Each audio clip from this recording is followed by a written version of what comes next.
ان بے شک الابرارا نیک لوگ، یشربونا وہ پیئیں گے، من کأسن ایک ساغر سے، کانا ہوگی، مزاجہا آمیزش اس کی، کافورا کافور سے۔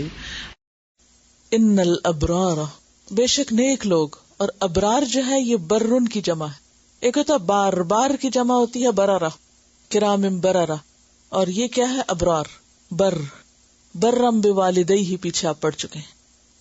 تو بر کا لفظ جو ہے نا یہ بر سے ہے، بر کہتے ہیں وسیع پیمانے پہ کی جانے والی نیکی، لن تنالوا البر حتی تنفقوا مما تحبون، اور بر ہوتا ہے وہ شخص جس کی خصلت ہر وقت نیکی کرنے کے لیے تیار ہے، یعنی جو ہر وقت نیکی کرنے کے لیے تیار رہتا ہے، ایسا شخص کہ جو نیکی کے موقعوں کی تلاش میں رہتا ہے کہ کوئی موقع ملے اور وہ کر جائے۔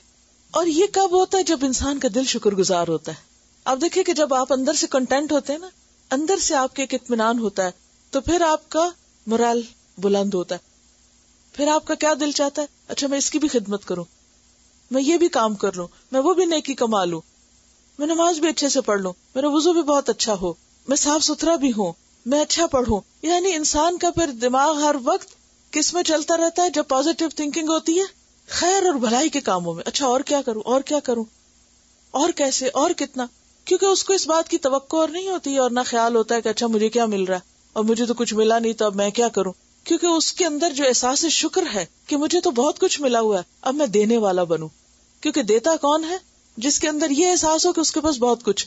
اور اگر کوئی شخص خود ساختہ سو کالڈ محرومیوں کا شکار ہو، خود اپنے اوپر مسلط کی ہوئی، لیکن یہ بھی نہیں ہے، یہ بھی نہیں، یہ بھی نہیں، اور میرے پاس تو کچھ ہے ہی نہیں، اور اب میں کسی کو کیا دوں، اور میں تو کچھ کرنے کے قابل ہی نہیں، اور اس کا morale ڈاؤن رہتا ہر وقت، تو پھر وہ برن نہیں ہو سکتا، ابرار میں شامل نہیں ہو سکتا۔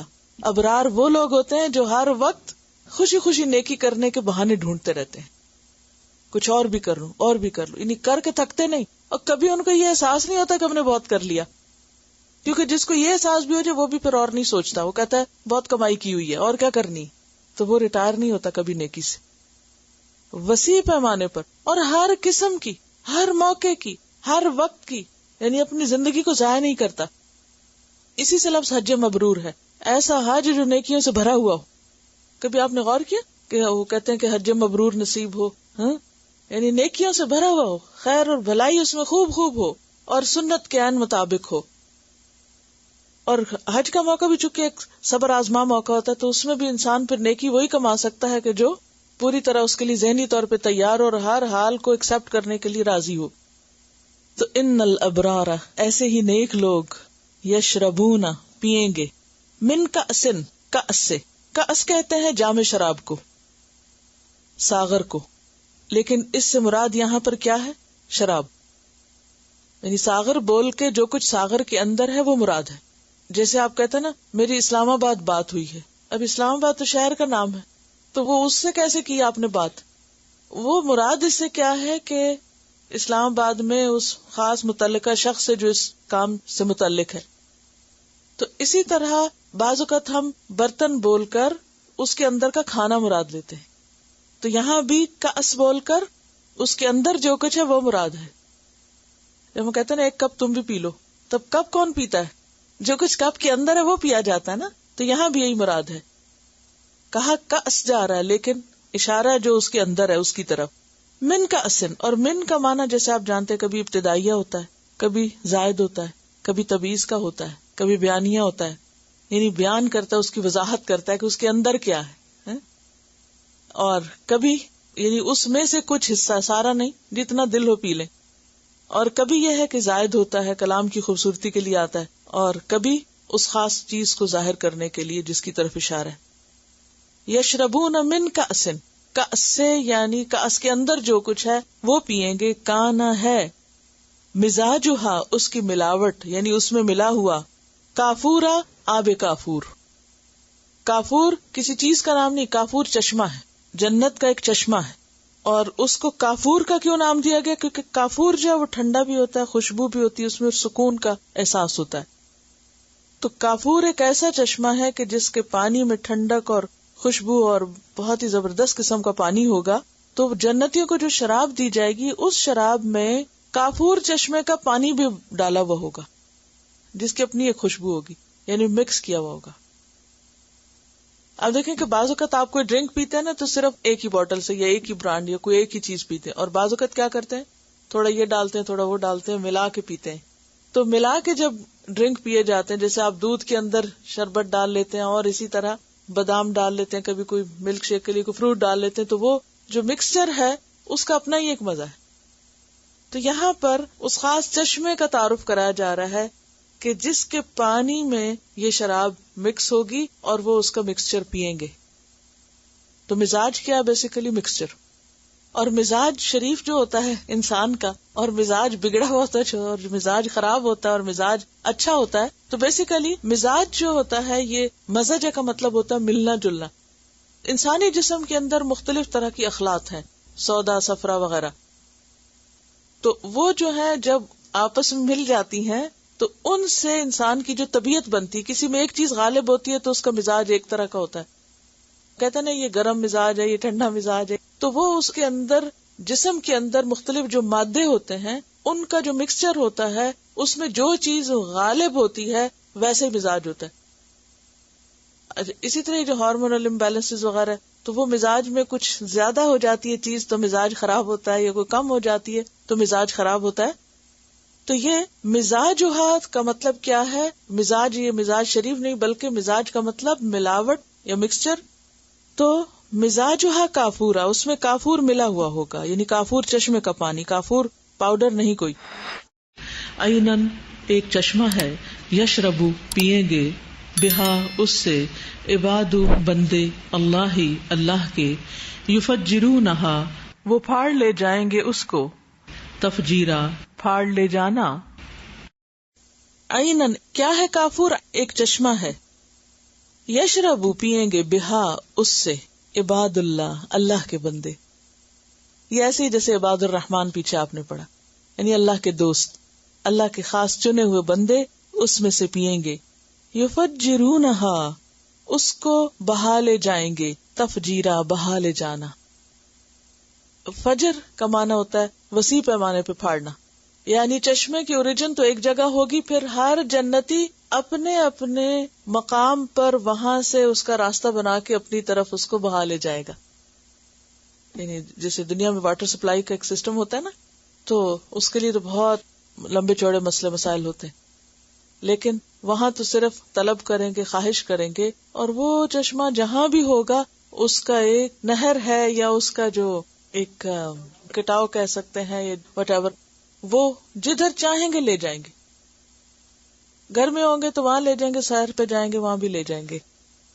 اور پھر یفجرونہا تفجیرا بڑے پیمانے پہ اس کو پھاڑ کے جگہ بنا کے جہاں جہاں ان کو جتنا چاہیے اتنا، یعنی کہیں کمی نہیں ہوگی. دنیا میں کیا ہوتا ہے جی آج پانی بند ہو گیا، آج واٹر سپلائی ختم ہے، اور اب ٹائم ختم ہو گیا اس کا، اور اب اس میں فلاں چیز کی ملاوٹ ہو گئی ہے، اور 100 قسم کے مسئلے. یعنی کہ جب لوگوں نے نیا نیا یہ واٹر سپلائی سسٹم شروع ہوا تھا ایسے علاقوں میں تو لوگ بہت خوش ہوتے تھے کہ پہلے پانی نکالنا پڑتا تھا پمپ سے نکال، اور یہ بڑا آسان ہو گیا کہ خود ہی گھر میں پانی آ جاتا. لیکن اس کے ساتھ کئی اور مسئلے آ گئے، وہ چیزیں اپنے کنٹرول میں نہیں رہی، سب پیچھے کنٹرول ہے. لیکن یہاں کنٹرول جنتیوں کا ہوگا، جتنا چاہیں گے ویسا بہا کے لے جائیں گے. تو عین یشرب بہا عباد اللہ یفجرونہا تفجیرا. یوفونا وہ پوری کرتے ہیں، بالنذری نذر منت، ویخافونا اور وہ ڈرتے ہیں، یومن ایک دن سے، کانا ہوگا، شرہ شر جس کا، مستطیرا پھیل جانے والا. یوفون بالنذری اللہ کے یہ بندے ان نعمتوں کو کیسے پائیں گے؟ کیا خوبیاں ان کے اندر، کیا کام کرتے ہیں وہ؟ فرمایا یوفون بالنذری وہ نظر پوری کرتے ہیں. یہ نظر و نیاز نہیں جو اللہ کے علاوہ دوسروں کے نام پہ دی جاتی ہے، اس سے مراد وہ عہد، وہ وعدہ جو کسی بھی نیکی کے کام کے کرنے کے لیے کیا جاتا ہے صرف اور صرف اللہ کی رضا کے لیے. یوفون بالنذر، اور نظر کہتے ہیں غیر واجب کو خود پہ واجب کرنا. نظر کیا ہے؟ غیر واجب کو خود پہ واجب کرنا. اور اس کی تفصیل کے لیے آپ منہاج المسلم صفحہ نمبر 710 دیکھیے، اور اس میں نظر کی تعریف لکھی ہوئی ہے. نظر یہ ہے کہ کوئی مسلمان اللہ کی اطاعت میں کسی کام کو اپنے اوپر لازم کر لے، یعنی اللہ کی خوشی کا، رضا کا کوئی کام جو اس پر لازم نہیں، پابندی نہیں، مگر وہ اپنے اوپر پابندی ڈال لے جو پہلے اس پہ لازم نہیں تھا.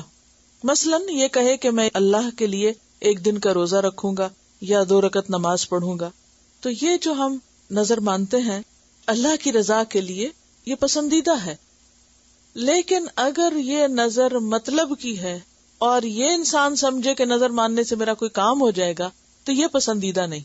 یعنی کوئی کام نکلوانے کے لیے نظر ماننا وہ پسندیدہ نہیں. اس کے بارے میں بخاری اور مسلم کی حدیث ہے، نہا رسول اللہ صلی اللہ علیہ وسلم عن النذر وقال انه لا يرد شيئا وانما يستخرج به من مال البخیل. رسول اللہ صلی اللہ علیہ وسلم نے نظر سے منع کیا اور فرمایا یہ کسی چیز کو رد نہیں کرتی، البتہ اس کے ذریعے بخیل سے اس کا مال نکالا جاتا ہے. یعنی اگر کوئی یہ سمجھتا ہے نا کہ نظر ماننے سے اس کا کام ہوگا، تو یہ کوئی پسندیدہ بات نہیں ہے، اور اس سے بس اتنا ہی ہوگا کہ وہ ویسے جو نہیں دینے والا تو اس بہانے دے دے گا. لیکن وہ نظر پسندیدہ ہے کہ جو اللہ کے قرب کے لیے. تفصیلات مزید آپ اس میں سے خود پڑھیے کیونکہ وقت کم ہے. 710 پیج. تو نظر کی 2 بڑی قسمیں ہیں. ایک وہ جو نظر مطلق کہلاتی ہے، یعنی بس اللہ کے قرب کے لیے، اللہ کی رضا کے لیے، اللہ کی خوشی کے لیے کسی نیکی کے کام کی خود سے کمٹمنٹ کر. اور یہ صرف نماز روزے کی حد تک نہیں، کوئی بھی اچھا کام. اور ایسا کرنا کیوں ضروری ہوتا ہے کہ انسان اپنے آپ کو جیسے خود بیڑیوں میں کستا جاتا ہے نا، کہ اپنے اوپر خود لازم کر لیتا ہے میں یہ کروں گا. ویسے آپ نہیں کرتے، لیکن آپ اگر کوئی اپنے ساتھ عہد کر لیتے ہیں یا کمٹمنٹ کر لیتے ہیں کہ میں مثلاً ہر روز صبح یہ پڑھوں گی یا یہ کام کروں گی یا فلاں کی مدد کروں گی یا ہر مہینے ایک روزہ رکھوں گی یا ہر ہفتے ایک چیز صدقہ کروں گی وغیرہ وغیرہ. اس کا فائدہ کیا ہوتا ہے ایسے عہد کر لینے سے؟ کہ انسان پھر اپنے آپ کچھ کرا لیتے. جب آپ کچھ چیزوں کی پابندی کر لیتے ہیں نا، تو یعنی کہ وہ اللہ نے آپ پہ فرض نہیں کیا کہ آپ ضرور ہر مہینے ایک روزہ رکھیں، لیکن آپ نے اللہ کے قرب کے لیے خود کو باندھا ہوا ہے، تو کوئی حرج نہیں، یہ پسندیدہ ہے. لیکن اگر آپ اس لیے کریں کہ اچھا اگر میرا یہ کام ہوا شرط لگا کے، شرطیہ نظر، تو یہ پسندیدہ نہیں. اگر کام ہوا تو میں یہ کروں گی، اللہ کو ایسی چیز نہیں چاہیے. اس کے لیے کیا بہتر ہے انسان پہلے ہی کچھ دے دے. اللہ کے رسول صدقہ جو ہے بلاؤں کو ٹالتا ہے، دعائیں جو ہیں وہ انسان کے لیے تقدیر کو بدلنے کا سبب بنتی. اس لیے یہاں پر کیا کہا گیا؟ یوفون بالنذر، نظر پوری کرتے. اس سے جو چیز ہمیں سیکھنی ہے وہ یہ کہ ہم اللہ کی رضا کے لیے نیکی کے کام کرنے کی تدبیروں کے طور پر کوئی نہ کوئی طریقے سوچیں کہ ہم کچھ نہ کچھ زندگی میں کر سکیں اور کر جائیں. کیونکہ اگر آپ اپنے آپ کو ڈھیلا چھوڑ دیں نا اور صرف فرائض کی حد تک رہیں تو بعضوں کا فرائض بھی مس ہونے لگتے. لیکن جب آپ کسی نفل عبادت کو اپنے لیے لازم کر لیتے، مثلاً اگر آپ اپنے لیے کوئی ایسی نظر مانتے ہیں یا اللہ کے راستے میں کسی کام کی ایسی کمٹمنٹ کرتے کہ مثلاً میں اتنے لوگوں کو پڑھاؤں گی. مثلاً شیخ عبداللہ بسور جو ہے، ان کا میں ایک دفعہ انٹرویو سن رہی تھی، تو انہوں نے کہا کہ میں، مجھے یاد نہیں صحیح، کہ 1 ملین لوگوں کو حافظ بناؤں گا. اب یہ ایک نظر ہو گئی نا، ایک کمٹمنٹ ہو گئی کہ مجھے یہ کرنا ہے، اپنے اوپر باندھ لیا. اب اس کے لیے انہوں نے کیا کیا؟ اب ظاہر ہے خود تو نہیں نا ہر ایک کو پڑھا سکتے ملین. انہوں نے ہر علاقے کے وزٹ کیے، لوگوں کو وہاں کنونس کیا، وہاں مدرسے کھولے اور وہاں قرآن کے ٹیچرز مقرر کیے، ان کی تنخواہوں کا انتظام کیا. اور اس طرح کرتے کرتے کرتے انہوں نے وہ ساری ڈیٹیل بتائی کہ کس طرح انہوں نے پلان بنا اور کہاں کہاں تک کام پہنچا دی. اور وہ کچھ بتا بھی رہے تھے، مجھے پوری طرح یاد نہیں، کہ میں اتنا اپنا ٹارگٹ میٹ کر چکا ہوں.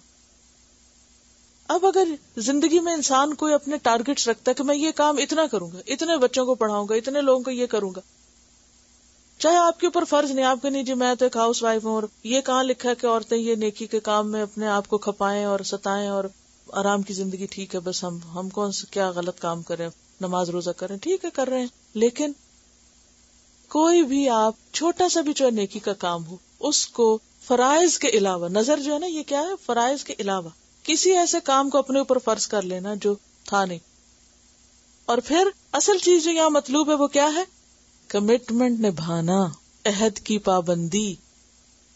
جو کہا ہے وہ کر کے دکھانا. اور پھر یہ اس لیے بہت اچھا ہوتا ہے کہ انسان اپنے سامنے جب ایک وہ رکھ لیتا ہے نا ٹارگٹ کہ مجھے یہاں تک جانا ہے، پھر انسان بھاگ دوڑ کرنے لگتا ہے، پھر انسان کوشش کرتا ہے، محنت کرتا ہے، اور پھر ایک دن پا بھی لیتا ہے اس کو. لیکن جس کی زندگی میں کوئی گول ہی نہیں، اور جس نے کوئی ڈریم دیکھا ہی نہیں، اور جس نے کوئی عہد کیا ہی نہیں، اور جس نے کچھ سوچا ہے، وہ کیا کرے گا؟ ایم لیسلی پھرے گا نا. تو ہمیشہ زندگی میں کوئی ایم ہونا چاہیے، کوئی مقصد ہونا چاہیے، اور اس کے لیے انسان کو تڑپنا چاہیے، اور اس کے لیے انسان کو جینا چاہیے، اور اپنی انرجیز کو لگانا چاہیے، اپنے مال کو، اپنے وقت کو، اپنی صلاحیتوں کو. زندگی بہت تھوڑی ہے، اور اگر زندگی میں کوئی واضح مقاصد نہ ہو تو کیا ہوتا ہے؟ ایسے ہی وقت گزر جاتا ہے، ایسی چیزیں ہاتھ سے نکل جاتی ہیں. اب مثلاً آپ نے ایک ٹارگٹ رکھا کہ ہم جی یہ 20 مہینوں میں قرآن پڑھیں گے، اور جیسے تیسے کمٹمنٹ نبھائی، بیماری، سردی، گرمی، ہر چیز میں، تو یہ کام ہو گیا نا. اور اگر آپ گھر بیٹھ کے خود کہتے ہیں نا اچھا وہ میں پڑھوں گی انشاءاللہ، تو کتابیں لے لی ہیں میں نے، میں پڑھوں گی، کہاں پڑھا جاتا ہے؟ تو اپنے ساتھ یا کسی کے ساتھ بیٹھ کے کوئی کمٹمنٹ کر کے اپنے آپ کو اس کا پابند کرنا اور اس کو نبھا جانا، اس سے زندگی میں کامیابی کے راستے کھلتے ہیں. وقت صحیح طور پر استعمال ہوتا ہے. تو ایسے لوگ جو جنت کے وارث ہوں گے اور جن کو اللہ تعالیٰ اتنے زبردست انعام دیں گے، وہ کون ہوں گے؟ یوفون بالنذر، جنہوں نے اپنی نظریں پوری کی. وَيَخَافُونَ يَوْمًا، اور وہ ڈرتے ہیں اس دن سے. کان شرہ، ہے اس کا شر، اس کی تکلیف ہولناکی، مستطیرہ، پھیلی ہوئی. اب یہ جو لفظ ہے نا اس سورت کے، ان کا ترجمہ یاد رکھنا ذرا دل گردے کا کام. اگر آپ الفاظ کی ذرا سی روٹس اور طے میں چلے جائیں تو مشکل نہیں، انشاءاللہ بھولیں گے بھی نہیں. مستطیرہ کا لفظ ہے نا طیر سے، اور طیر کس کو کہتے ہیں؟ پرندے کو. اچھا آپ نے دیکھا ہوگا پرندہ اگر زمین پہ بیٹھا ہو تو کیسا لگتا ہے؟ اتنا سا. اور اگر وہ اڑنے لگتا ہے تو کیسے ہوتا ہے؟ پھیل جاتا ہے نا. اور اگر کئی پرندے اڑنے لگے تو کیا ہوتا ہے؟ وہ آسمان بھر جاتا ہے، یعنی جھنڈ کا جھنڈ ایسے چھا جاتا ہے. تو مستطیر کا لفظ جو ہے نا طیر سے ہے، اور طیر کا لفظ جو ہے نا پرندے کے لیے آتا ہے. اور طیارہ کہتے ہیں جہاز کو، اور اسی طرح استطار کہتے ہیں کسی چیز کا فضا میں بلند ہو کے پھیل جانا، جیسے پرندے کا اڑ کے اوپر اٹھ کے چوڑا ہو جانا، پھیل جانا. اور بعض پرندوں کے پر اتنے لمبے لمبے ہوتے ہیں، اور جب وہ سمیٹتے ہیں تو اچھی خاصی تہیں ہوتی ہیں جس کے اندر پھر وہ گم ہو جاتے ہیں. تو اب ایک دن ہے، یعنی ایک دن ہوتا ہے کہ جس میں آپ سمٹے ہوئے ہوتے ہیں، اور ایک دن ہوتا ہے جس میں آپ پھیلے ہوتے ہیں، ہر طرف کام پھیلے ہوئے. کوئی دن یاد کریں ایسا، مثلا آپ نے ٹریول کیا جس دن ایک جگہ سے دوسری جگہ جاتے ہیں تو کیا ہوتا ہے؟ کپڑے بھی پھیلے ہوئے، چیزیں بھی، اور کچن بھی پھیلا ہوا. اور وہ دن کیسا ہے؟ شرہ مستطیرہ، ایسا دن ہے کہ جس میں ہر طرف کام ہی کام اور ہر چیز بکھری ہوئی ہے بس. اچھا یہ تو دنیا کا کوئی دن ہوتا ہے نا جو بڑا ہارڈ دن ہوتا ہے، بڑا مشکل ہوتا ہے ہم پر، کہ کوئی سمجھ نہیں آتی کہاں سے شروع کریں اور کہاں ختم کریں. یہ تو دنیا کا. لیکن قیامت کے دن کو اللہ سبحانہ وتعالیٰ نے اس سے تشبیہ دی ہے کہ اس دن کی مصیبت ہر طرف پھیلی ہوئی ہوگی. جدھر دیکھو لوگ بے حال، کوئی رو رہا ہے، کوئی کچھ کر رہا ہے، کوئی کچھ. یعنی آپ ذرا سے امیجن کریں کوئی کیسا کراؤڈ، اور حج میں ایسے کراؤڈ نظر آتے ہیں کہ کوئی کچھ کر رہا ہے، کوئی کچھ کر رہا ہے، کوئی چیخ رہا ہے، کوئی چلا رہا ہے، کوئی کچھ پیچھے بھاگ رہا ہے، کوئی آ رہا ہے، کوئی دھکے دے رہا ہے، کوئی ایک عجیب گہما گہمی. تو قیامت کے دن بھی ہر طرف لوگ بکھرے ہوئے ہوں گے، پھیلے ہوئے ہوں گے، اور اس کی جو مصیبتیں اور تکلیفیں اور لوگوں کا چیخنا چلانا اور چہروں کے اوپر ایک عجیب طرح کی ہولناکی. اگر انسان خود بھی امن میں ہو تو ان سب چیزوں کو دیکھ دیکھ کے ایک ہول آئے گا انسان کو. تو وہ اپنی نظر کیوں پوری کرتے تھے، وعدے کیوں نبھاتے تھے، کمٹمنٹ کیوں نبھاتے تھے؟ کیونکہ وہ اس دن سے ڈرتے تھے کہ اس دن میں پکڑ ہو جائے گی ہماری اگر ہم نے یہ نہ کیا. آج اگر کوئی نہیں ہمیں پکڑتا، کوئی نہیں پوچھتا، تو اس دن ہم پکڑے جائیں گے. تو یہ جہنم کی پکڑ اور اس دن کی مصیبت ان کو اپنے عہد، چاہے انہوں نے ذاتی پرسنلی اپنے دل میں اپنے رب سے کیے، اپنے آپ سے کیے یا بندوں سے کیے، ان کو وہ نبھا کے چھوڑتے ہیں. اور خاص طور پر نیکی کے کام کے عہد. ایک ہوتا ہے نا ذاتی زندگی یا لین دین کے، وہ نہیں، یہاں نیکی کرنے کا عہد.